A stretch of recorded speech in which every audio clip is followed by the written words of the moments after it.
Yo, what is good, guys? Hold on, I'll be back in a sec. Yeah, what's up? Welcome back to Intelligence Maxing, part question. Since I kind of forgot what part I'm on right now.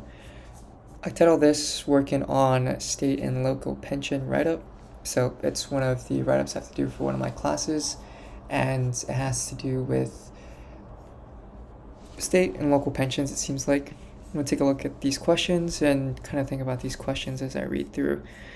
So what unambiguous principles of finance agreed to by virtually all economists is violated by accounting standards used by state and local governments to calculate how much their pension plans are overfunded or underfunded? Okay. What economists approve of the approach taken in the Fed notes? If all state and local pensions were terminated with benefits based on past service protected, but benefits based on future service replaced by defined contribution pension plans, how much dollars would the state and local government have to contribute to the terminated defined benefit plans to make them fully funded, according to the logic used by Douglas Elliott? Is this amount the same amount as the amount that they would have to contribute to the plans now to make them fully funded if states shifted to using the accounting standards used by corporations?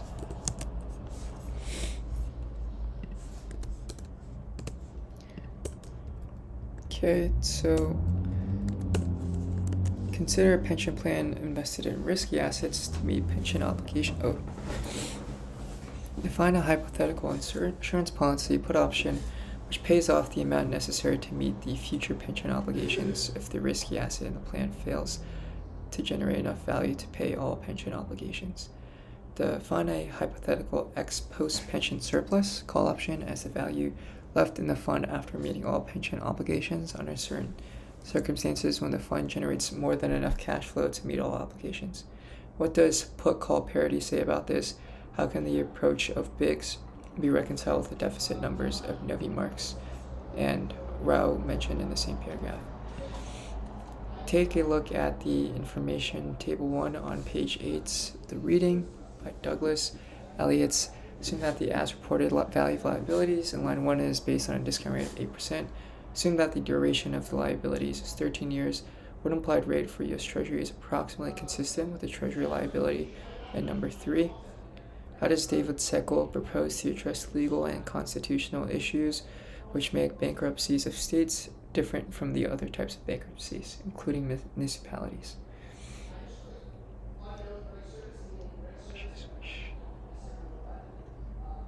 Can you describe a Republican and Democratic approach problems faced by Puerto Rico? Skill's approach like that of a Republican or Democrat? Why would Franklin merge a failing fund into a bigger fund rather than liquidate it? Okay.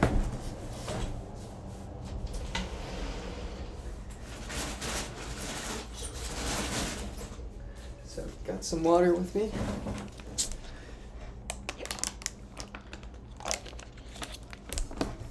Yeah, got some water with me, and let's take a look here at the state and local pension funding deficit, a primer. So sometimes I might read aloud. If my voice starts hurting, then I'll probably just read not using my voice. Okay, so let's. Financial health of state and local pensions has been transformed from a yawn-inducing topic to for anyone in a few short years. And this is December 3rd, 2010. Shortfall across the nations adds up to over $3 trillion, or more than 2 years' worth of state and local tax revenues. In a few states such as California and Illinois, pension funding has become a major political controversy. This primer focuses on the following key questions: what is the problem? How big is it? How binding is the legal obligation? Why do we care about the problem? What caused it? How can we solve it? Okay. Retiree healthcare differs considerably from pensions, both in its legal status and in the level of predictability of future payments, among other things.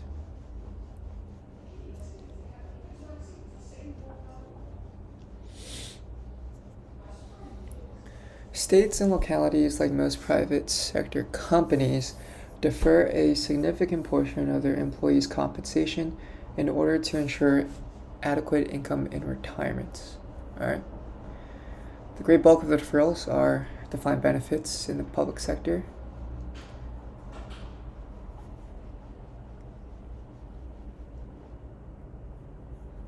So this is some type of traditional form of pensions. Monthly payments are given to the retirees till they die, or maybe they have a surviving spouse or beneficiary. Social Security is another example of defined benefit payments.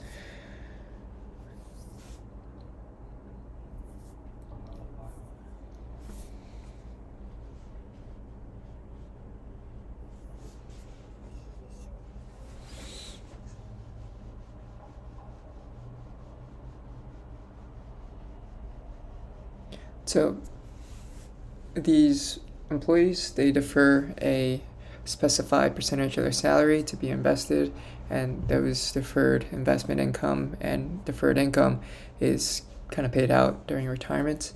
And employers, so in this case state, local governments, they can also match some of the employee contributions.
Okay, so it seems like summarize this section.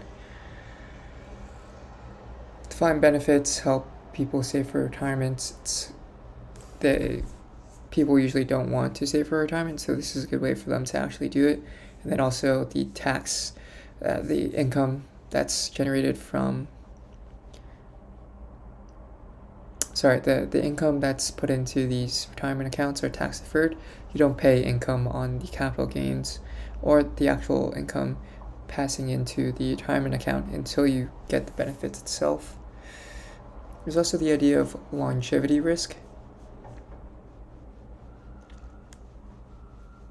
So some risk. So I guess that means that some people live longer, some people live shorter, and if all of the costs of retirement are borne onto, let's say, an individual through a 401k, if they tend to live a little bit longer than expected, then their retirement savings might not actually be enough.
Okay, so in this section,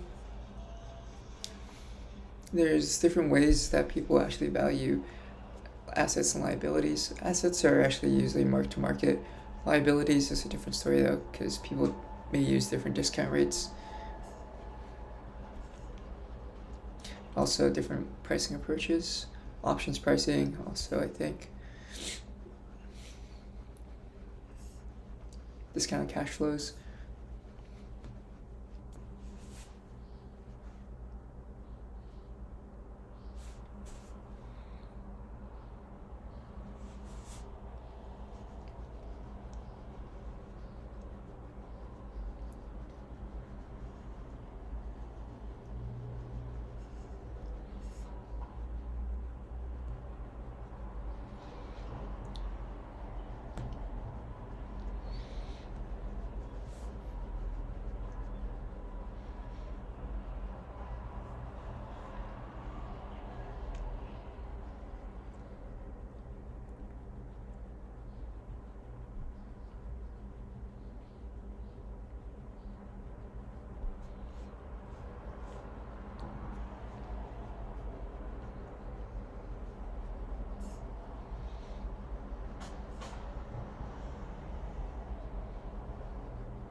So, yeah, this is an interesting problem. I'm kind of thinking about it.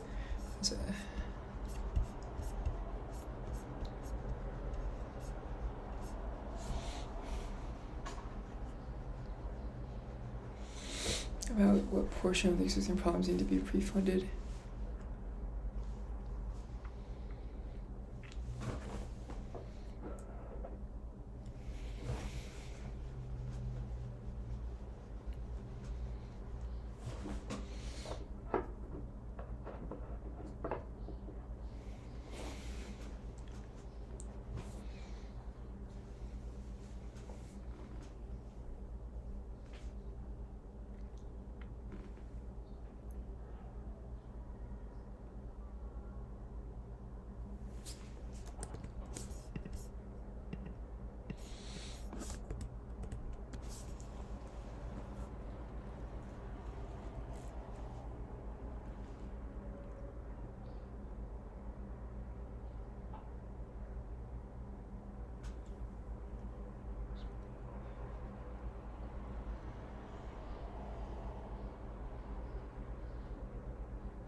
Perhaps more accurately, one can view splitting the problem between a portion that should be tackled in the near term.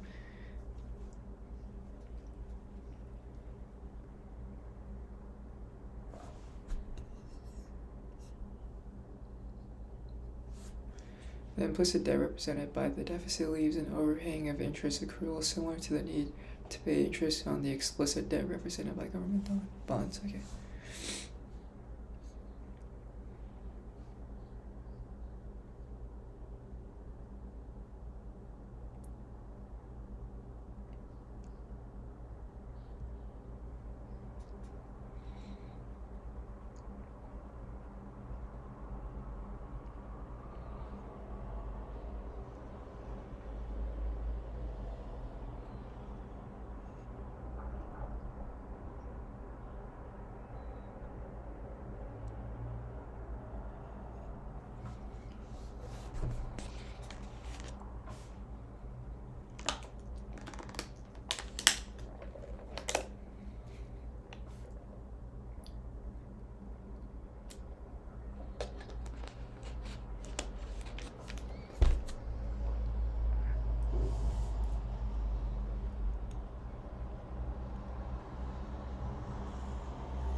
Right, so there seems to be a big divide between economists and actuaries over what discount rate to use for discounting future liabilities.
Okay.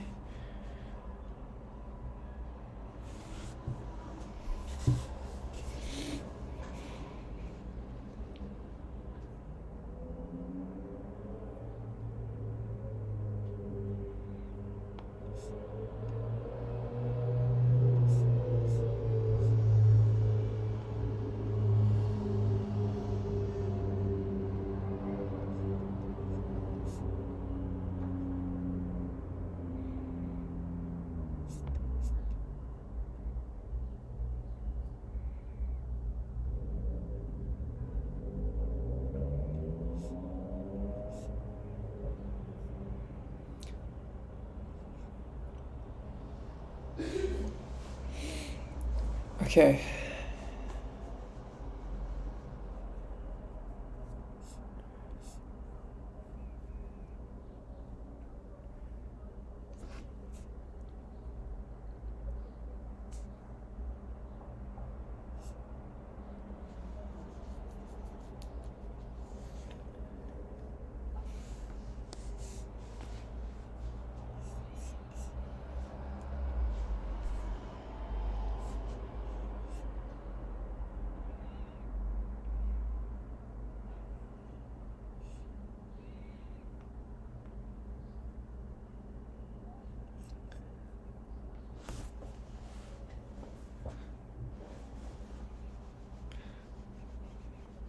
Okay, so just to summarize some stuff I've read so far, the economists and actuarial debates over how to value pension liabilities seems like falls under how you should choose a discount rate to effectively discount your future liabilities back to the present. So what economists think is that you should think about the discount rate as kind of a measure of the certainty that these liabilities will be paid out, compared to the actuarial kind of point of view, where the discount rate is measured by the expected return on the assets within the pension fund. So I think one of the biggest reasons why the economists think that's kind of the certainty of repayment is a better idea than assets under management is because you're kind of valuing a liability here, and it has your liability doesn't have really any relationship between the actual assets of the pension fund itself, in the sense that increases in returns from the pension fund don't really have any effect on the liabilities, because those liabilities are only affected by the payments that are made to people that are retiring or people that have benefits. I guess another way of saying that is that the liabilities only increase or decrease depending on the workers and their guaranteed benefits.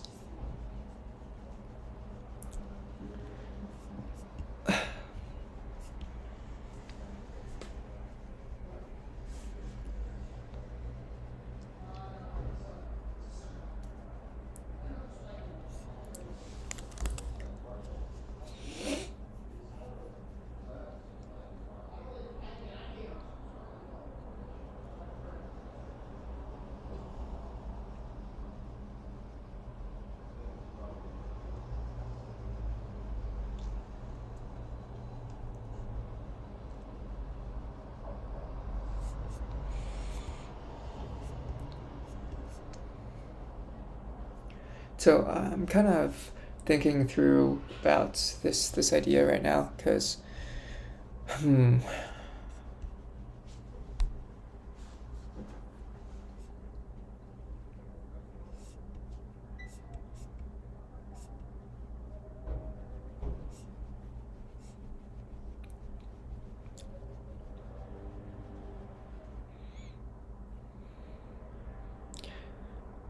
owing $100,000 on a 5-year bank loan is an equally firm liability, regardless of how you choose to invest the proceeds for the next 5 years.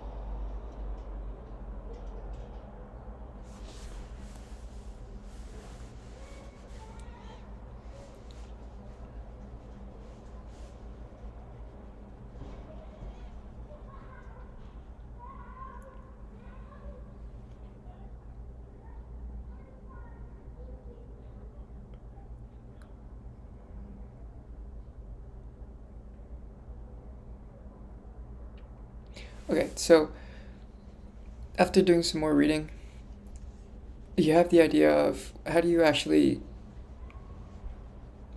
how should I say this, map the idea of a discount rate to the certainty of being paid back your liabilities. So what this guy says, I think his name is Elliot Douglas or Douglas Elliot, the way you can think about it is, if you have kind of the certainty of being paid back your liabilities, then that would be a low discount rate. So that a low discount rate would mean that your present value of your liabilities is pretty high. That kind of makes a bit of sense, because if you are paying this loan, whatever, some type of liability back almost for certain, then the present value of that liability is going to be really close to the value of the actual liability itself. And then you have the idea of higher uncertainty.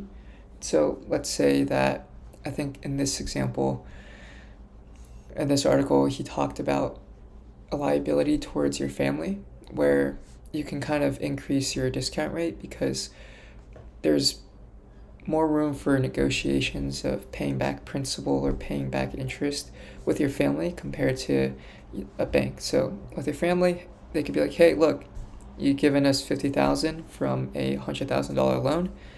That's good enough for us. And so the actual value of your loan is a lot less than the $100,000 that was previously promised or guaranteed. So the present value then is probably going to be a little bit less. So if you have high uncertainty, that means the present value of your liability is not super high, or is lower than having a higher certainty of paying back your liability, in which your present value is going to be pretty low. In which your present value is going to be high and your discount rate is going to be low. the choice of a discount rates and the valuation of liabilities is violated by the accounting standards.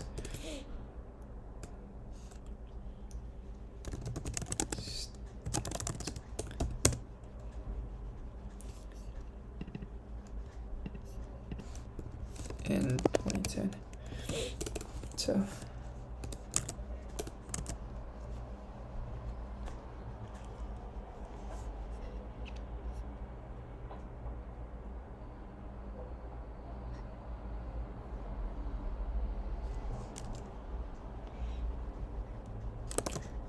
this economists believe that liabilities should be discounted based on a cost of a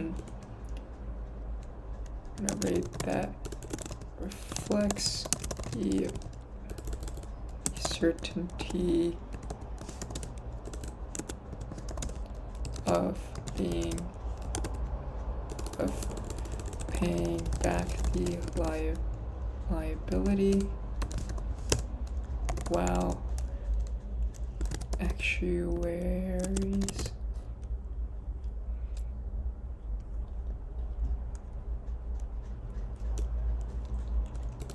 most pensions discount future liabilities based on the ability to, based on expected returns from pension assets. This usually leads to this can lead to a higher valuation, higher funding ratio because the expected return on the assets is higher than the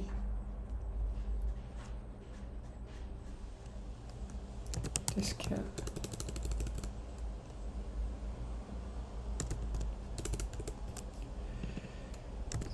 Discount rates based on it's higher than the discount rate based on certainty of repayment. Okay.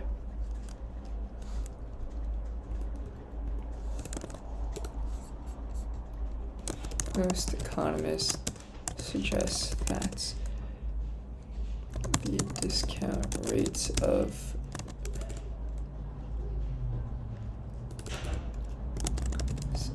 on the certainty repayments should be close to the risk-free rates because there is a high certainty that the liabilities will be repaid. Okay. Economists approve of the approach taken in the Fed notes.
Excuse me.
Okay, light measure disconnect based on certainties.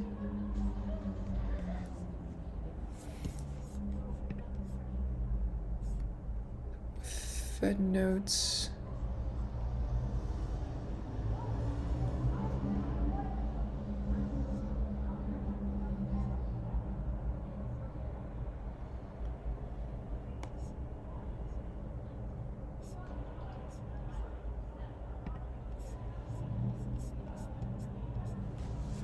Okay, what economists have approved the approach taken in the Fed notes. So, state and local governments have traditionally responded.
Okay, last year is flow funds account.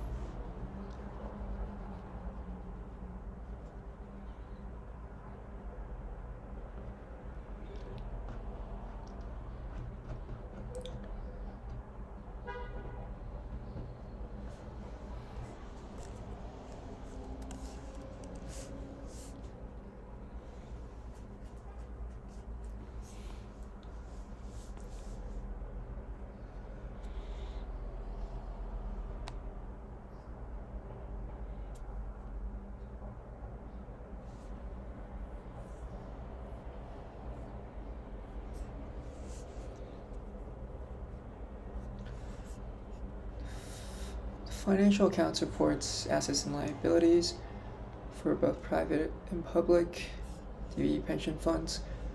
Assets and liabilities of DB pension plans are reported using cash accounting principles, which record the revenues of pension funds when cash is received, expenses when cash is paid out. Under this treatment, there is no measure of a plan's accrued actuarial liabilities. So it ignored the present value of earned future benefits. Liabilities and the financial accounts are set equal to the plan assets. Okay.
Time to get ready.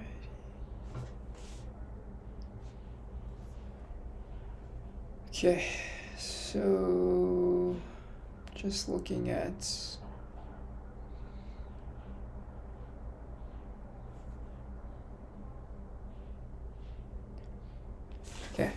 some stuff. Alright, I'm gonna come back to this real quick. Gonna use the bathroom.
Okay, economists approve an approach.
So in the Fed notes, okay, I think that maybe the economists would approve of the approach taken in the Fed notes, half and half.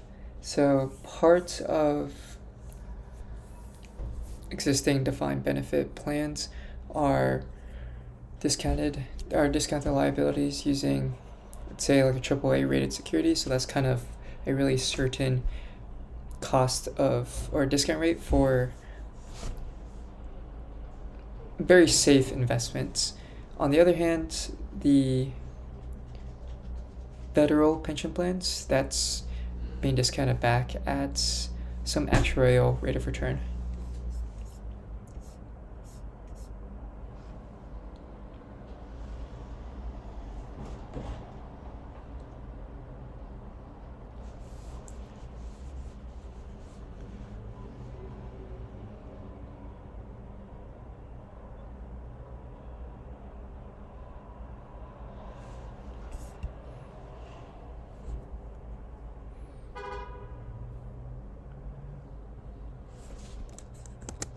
Good, so I think there's actually maybe two parts. The shift from cash to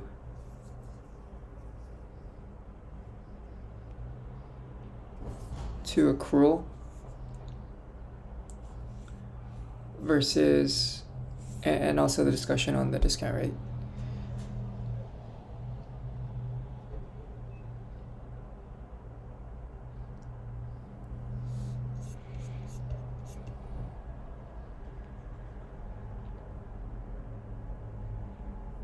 But maybe in this case, it's just really all I should really care about is the discount rate.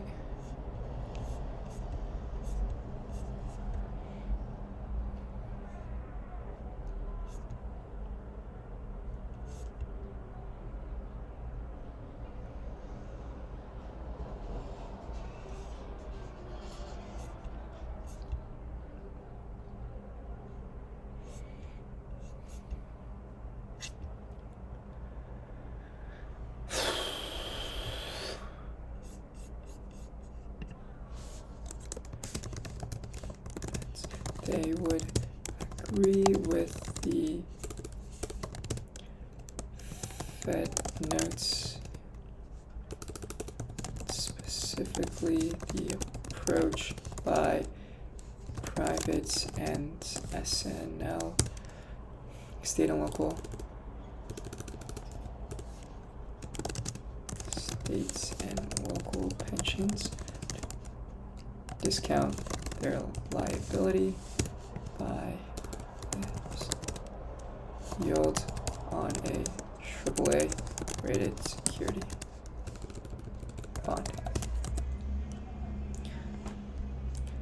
On the other hand, I think that economists would probably not agree with the actual rate of return used to discount the federal pension. On the other hand, economists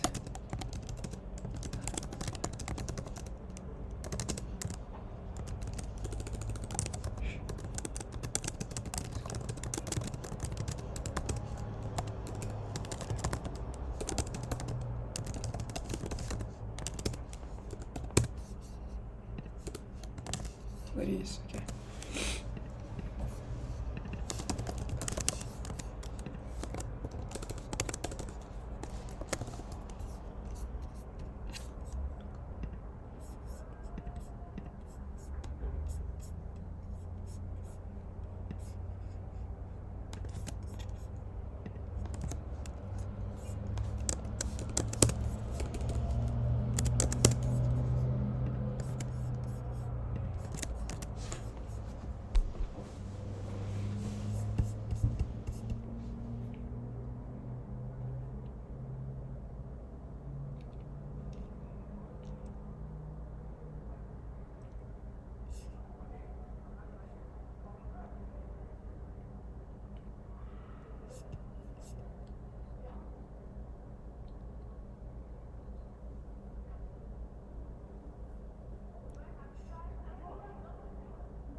Okay, this one is a bit long, so I'm gonna just leave this for now.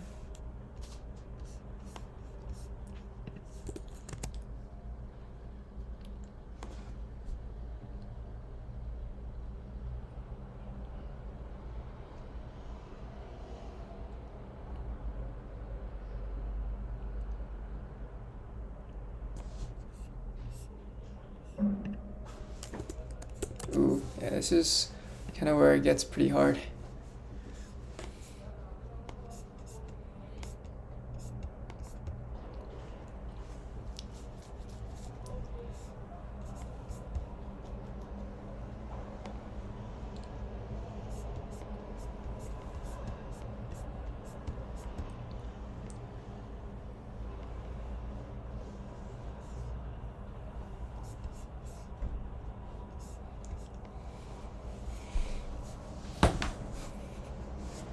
Actually, a method called entry age normal.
40 to 8%.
Duration of the liabilities is 13 years.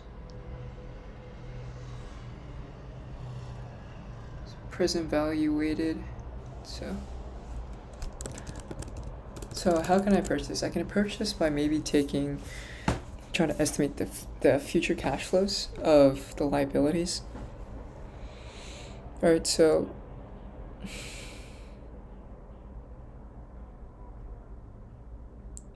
the duration of the liability is 13 years. That means the present value weighted average time until maturity is equal to 13.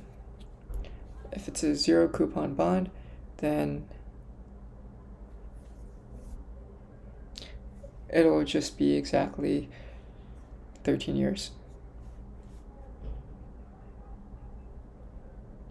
So I could simplify that using a zero coupon bond.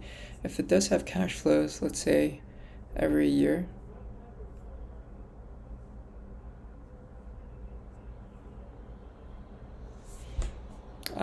yeah, I feel like that's too complex. We can maybe just use a zero coupon bond because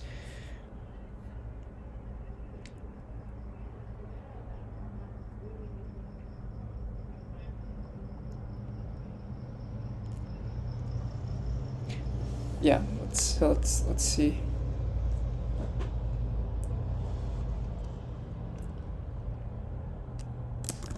To estimate the applied rates, I also assumed the US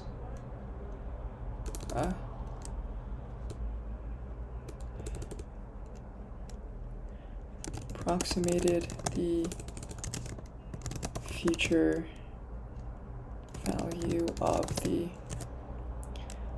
liability as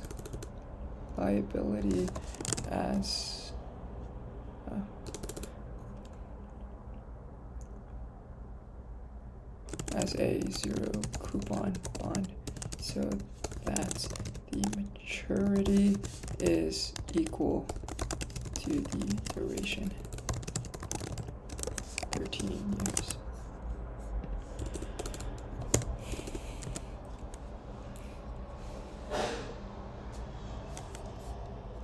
Okay, so with that being said, we have the future value. So let's take future value is equal to present value times 1 plus 0.8 raised to the 13. So we have 3.1 future value is equal to 3.1 present value, let's just do this, times 1 plus r raised to the n, which is equal to, so we have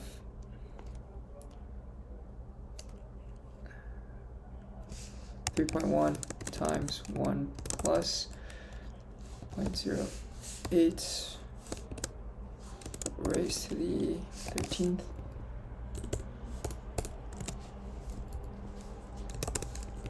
So maybe we could use Python here. Python.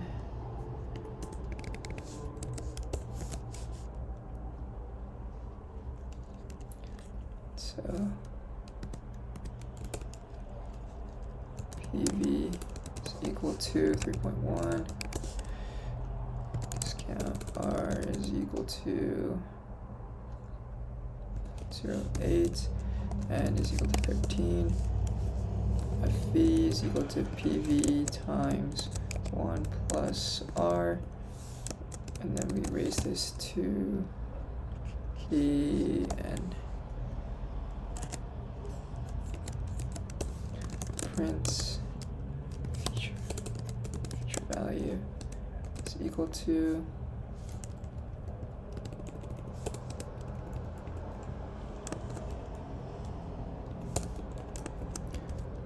FV.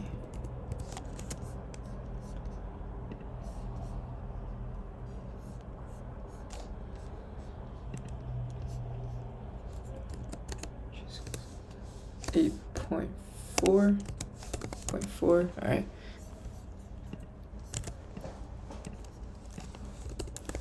We can maybe calculate the future value. Calculate the present value.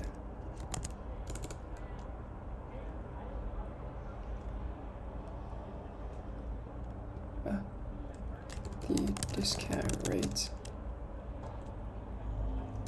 using the previously computed future value.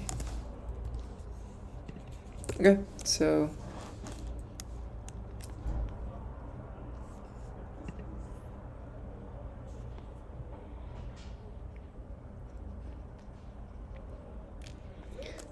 then using the future value, I can estimate, solve for the approximate discount rate. So I think this will be the yield applied rate of the US Treasury.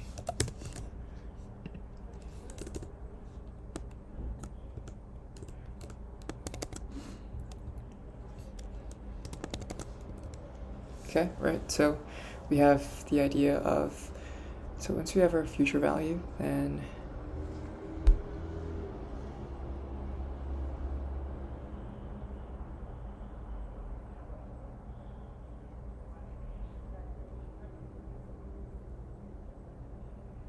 yeah, we could take our R is equal to, so we have our future value divided by present value, and then we take the nth root, I believe.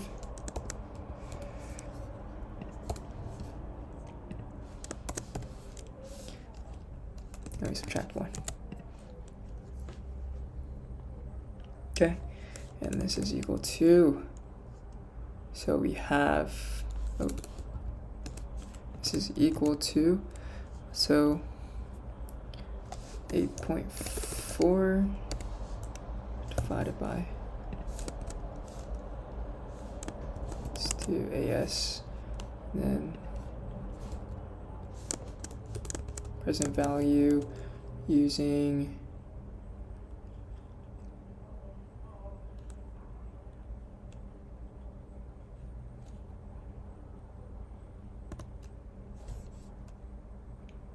Treasury. Okay.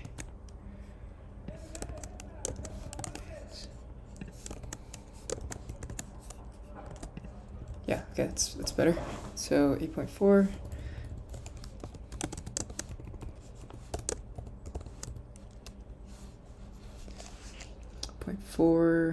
Then we have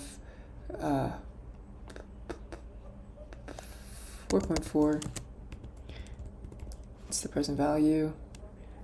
And then we can maybe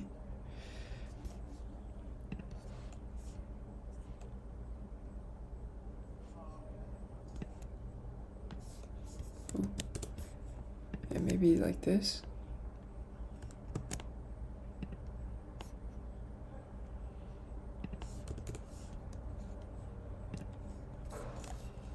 how do we do? Oh wait, we could just do this actually. Raise to the 1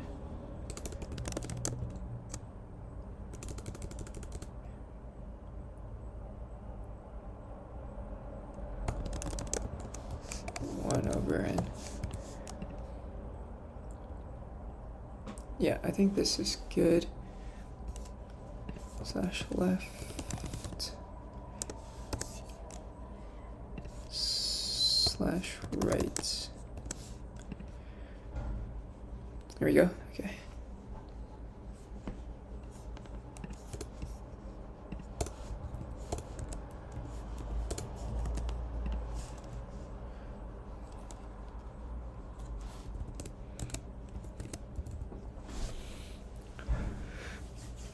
Frac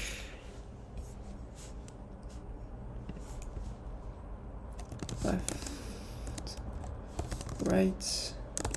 Then we raise this to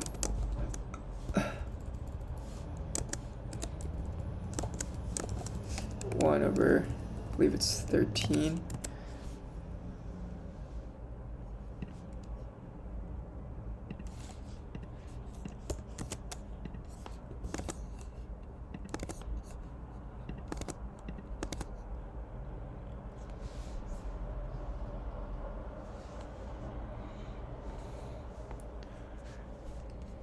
And then we have to subtract 1. So this is equal to, let's take a look.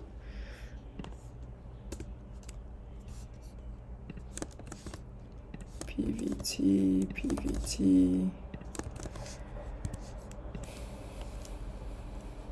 So PV, oh, this is S. PVT is equal to 4.4, N is equal to, alright, so RT is equal to, we have the FV, so future value divided by PVT, present value. We raise this to the 1 divided by N, and then we subtract 1, print RT is equal to, we have RT, alright, so 5%, which is equal to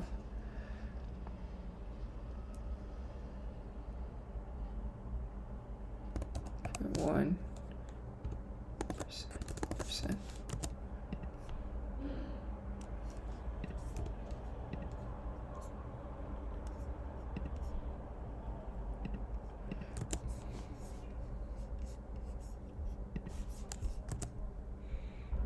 Okay, so I think that's a good way to think about this.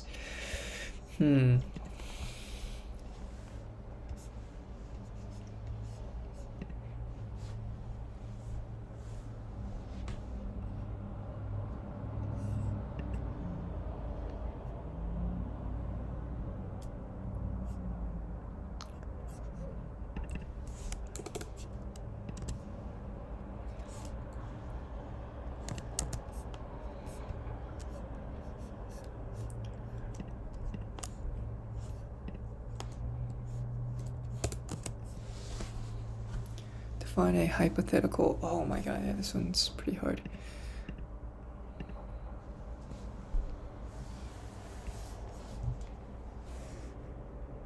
Well, probably gonna have to go soon. I think the event is starting up.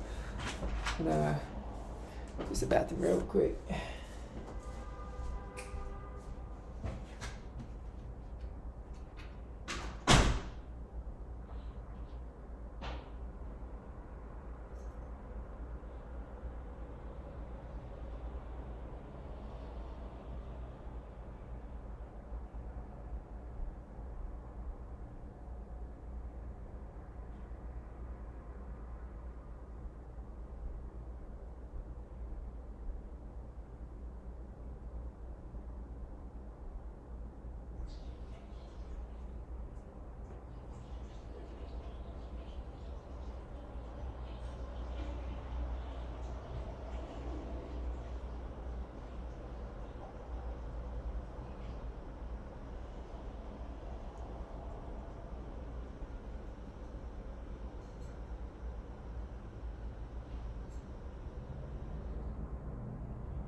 Okay.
Hello, I am back.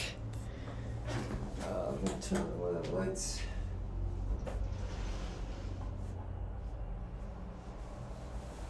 Just checking myself out in the mirror real quick.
Okay.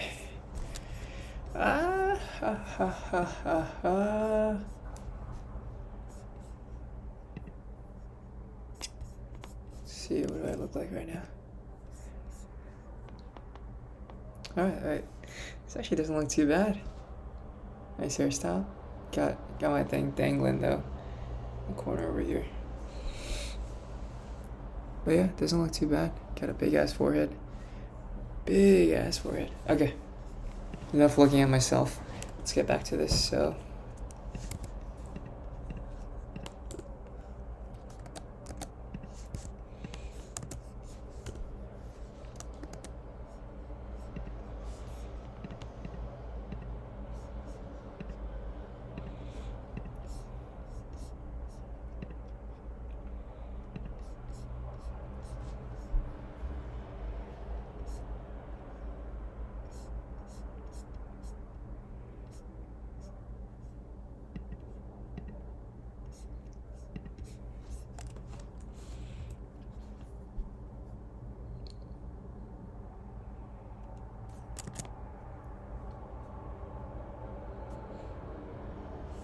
which benefits based on how many dollars would the state and local have to contribute to their terminated defined benefit pension plans to make them fully funded?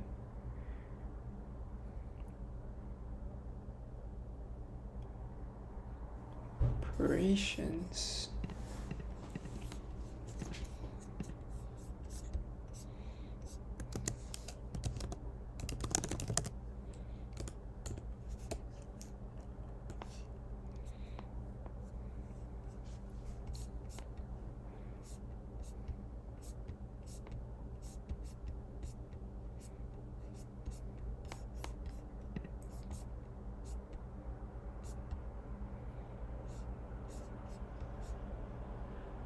Okay, so yeah, I'm gonna continue reading through, see if I can find anything to help me answer 3 and 4.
Whoa. So media reports often compare the average pay for public sector workers with those for private sector workers and find that the public sector pays better. Surprise.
Hmm.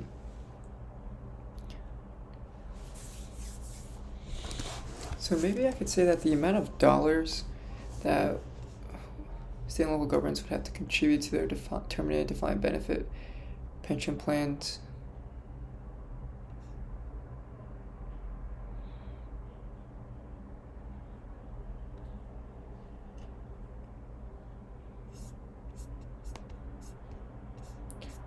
Let's see, who uses ABO versus PBO?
Oops.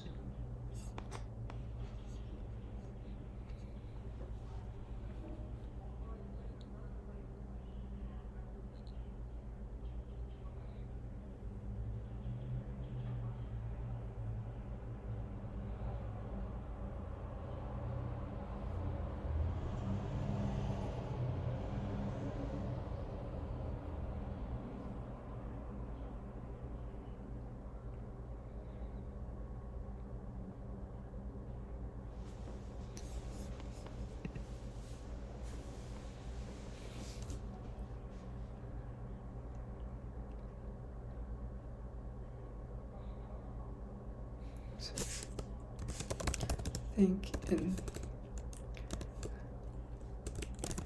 answer the first question. So, I don't have to say that. I think state in. So let's call these. So I think SNL will have to contribute ABO in order to make them fully funded.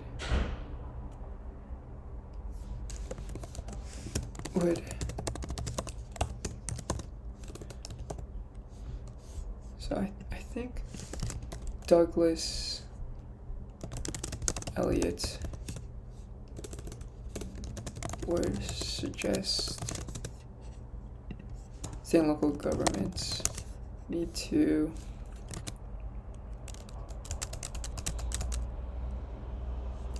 contribute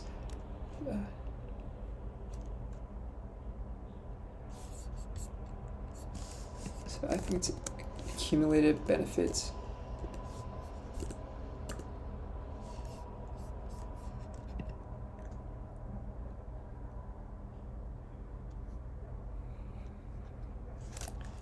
An amount that is equal to the accumulated benefits obligation.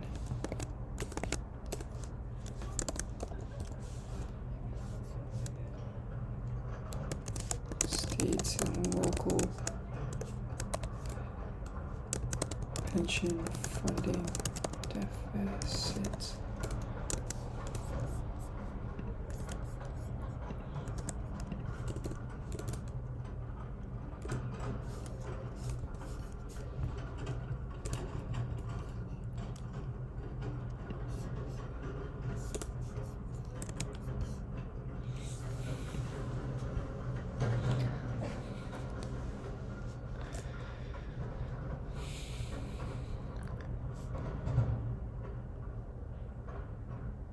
What are the corporate accounting standards? Is this in the Fed notes?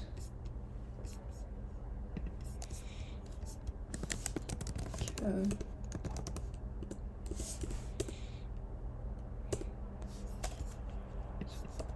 Private.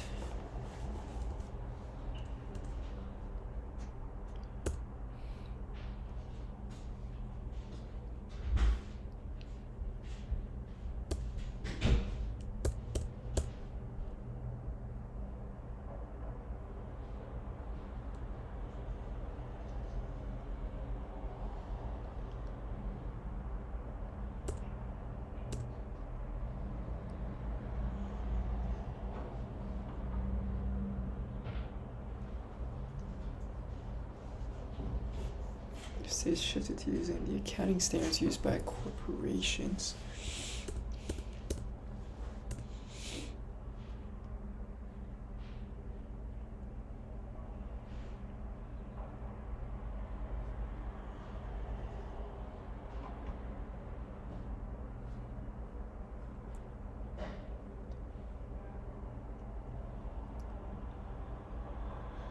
Okay.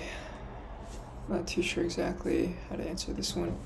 So, not sure how to answer part 2. Consider a pension plan invested in risky assets to meet future pension obligations.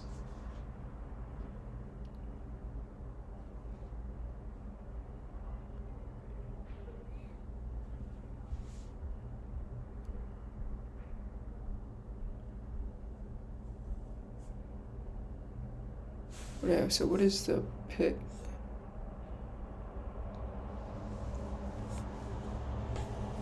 Call parity, okay.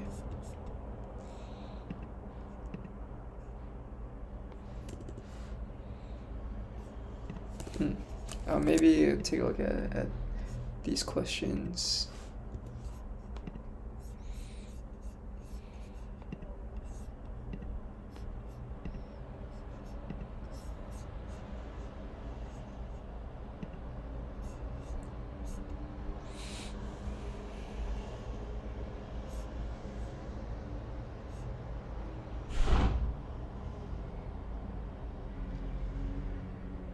Too big to fail.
Just the legal and constitutional issues which makes bankruptcy.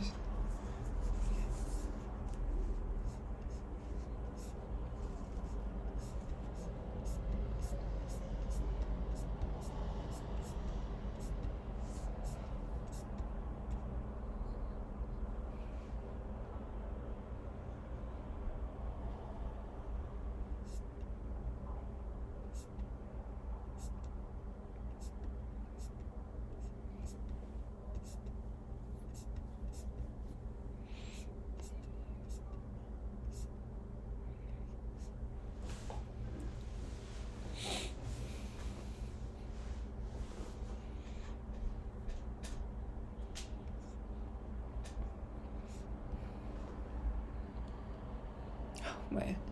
So apparently municipalities have gone bankrupt before.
Governmental properties could be sold municipally.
So states, how should I say this? It's just legal.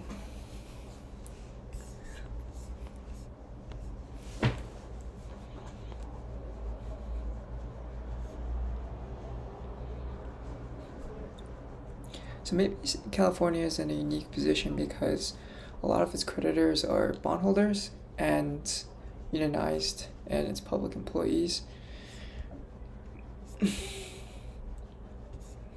So if the state was to go bankrupt, then these would be the guys that would be affected. Let me see.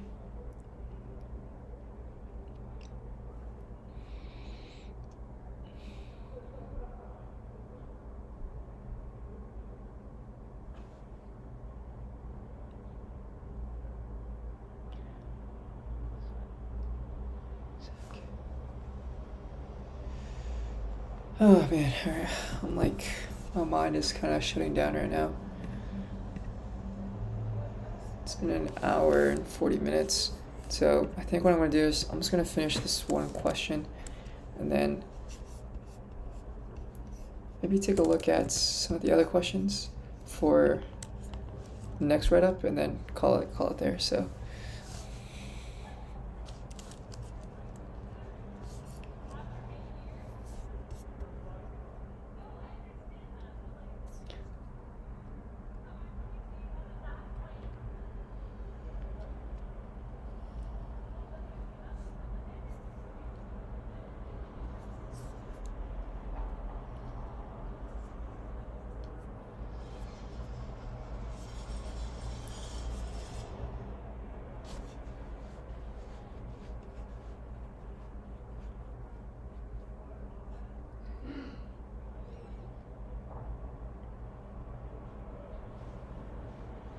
proposal to be crammed down.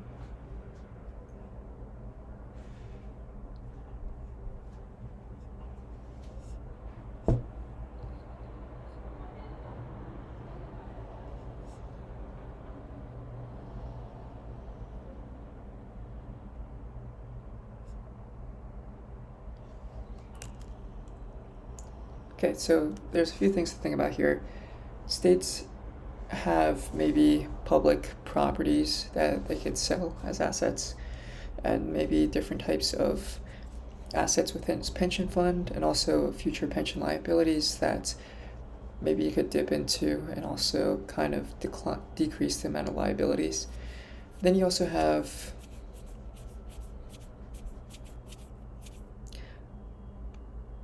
the idea that states really have a few creditors, bondholders, and also its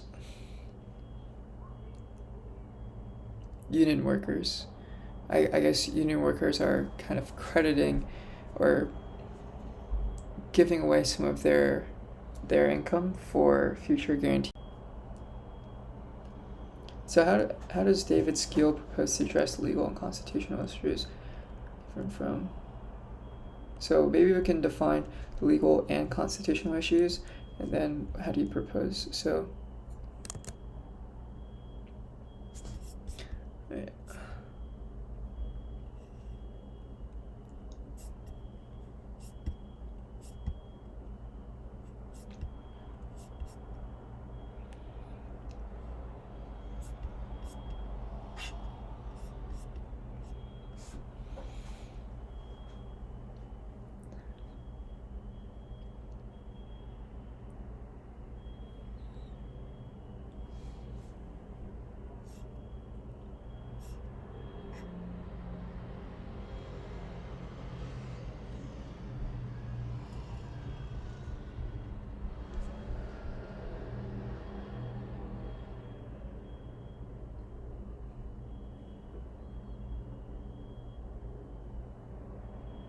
Okay, so there's a problem where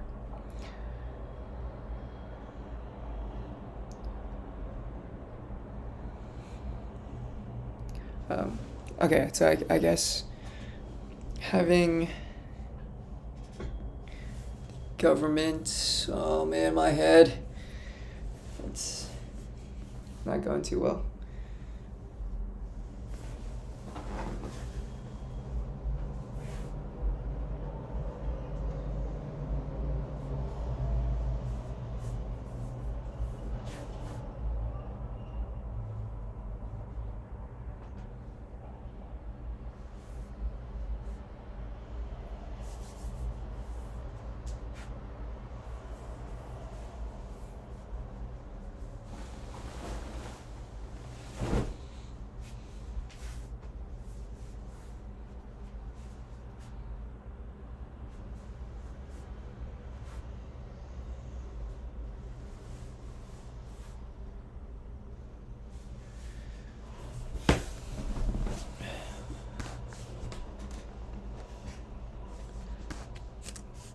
So constitutional issues. State sovereign. So this interferes with state sovereign. You also have legal issues. Can states really sell off assets?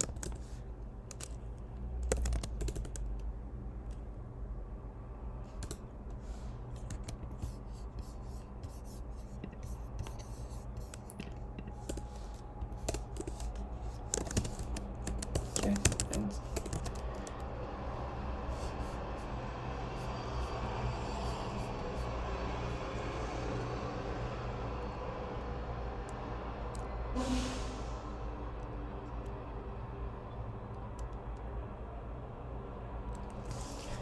okay, so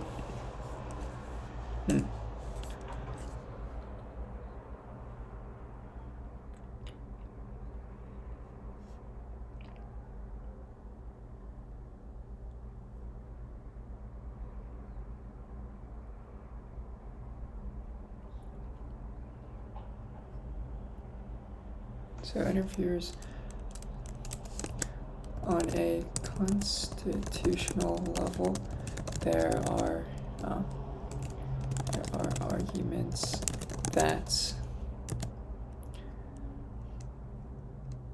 having a state's bankruptcy might interfere with the state's ability to operate on an independent level, but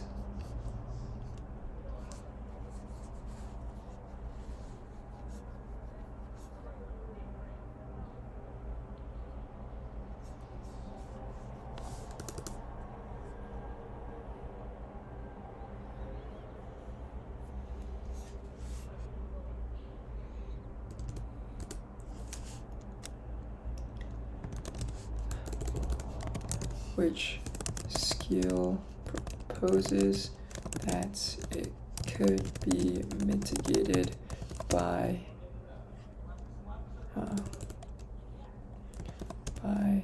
leaving the decision to file for bankruptcy up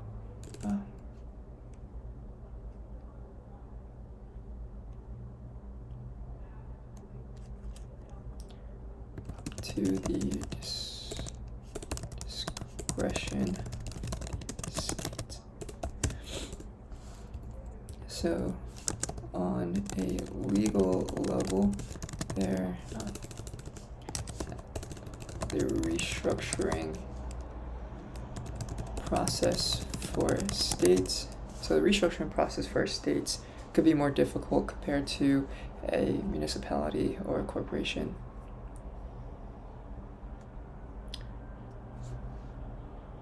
So, legal level, restructuring process for states. So what usually involved its bondholders, so its creditors, will involve agreements, discussion, so involve the creditors, so these are bondholders, state workers,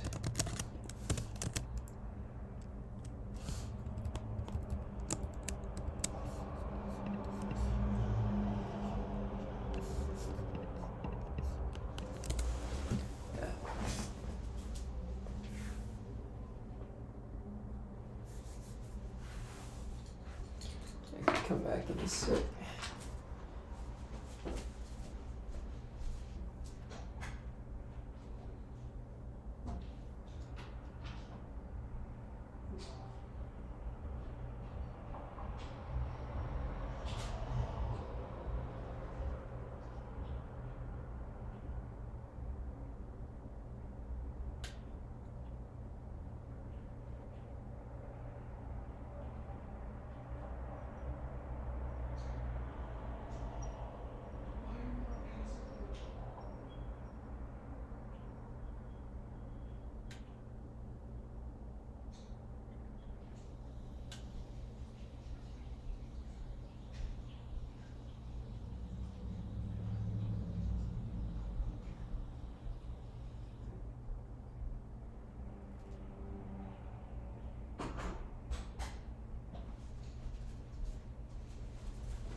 Okay, back.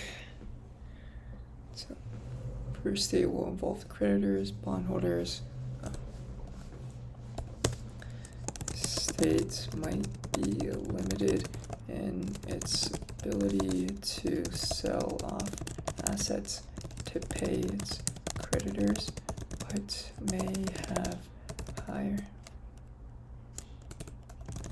skill that states might have higher bargaining power in renegotiating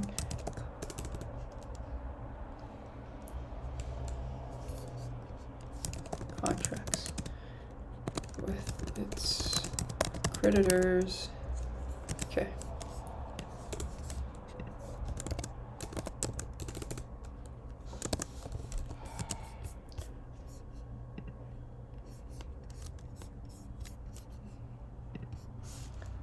give states a way to go bankrupt.